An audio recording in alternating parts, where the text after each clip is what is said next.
আমাদের দেশের মুখ্যমন্ত্রী শুভেন্দু বাবু, তোমাকে আমার মন থেকে অনেক অনেক ভালোবাসা আর তোমাকে সম্মান জানিয়ে আমি তোমার কাছে হাত জোর করে অনুরোধ করছি যে আমি বলছি দেগঙ্গা ব্লক 84 পঞ্চায়েত থেকে। আমি এক অত্যাচারিত নারী, তাই আমি হাত জোর করে বলছি তুমি এমন আইন তৈরি করো দেশে, মেয়েদের ওপর অত্যাচার করা, মেয়েদের ইজ্জত নিয়ে খেলা করা, মেয়েদের টানা হেঁচড়া করা, মেয়েদের সাথে হামলা করা, এমন শাস্তির ব্যবস্থা করা হোক যেন একজনা শাস্তি পেয়ে আর একজনা ভয় করে যে মেয়েদের অসম্মান করলে আমরা অবশ্যই শাস্তি পাব।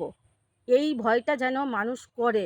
তোমার কাছে হাত জোর করে রিকোয়েস্ট করছি, এই আইনটা যেন খুব মজবুত তৈরি হয়, মেয়েরা যেন মেয়েদের সম্মানটুকু পায়। আমি চাই যোগী বাবার মতো যারা মেয়েদের ওপর অত্যাচার করে বুলডোজার চালানো হোক। আশা করি ভিডিওগুলো শেয়ার করবা, মেয়েদের ওপর যেন আর অত্যাচার না হয়।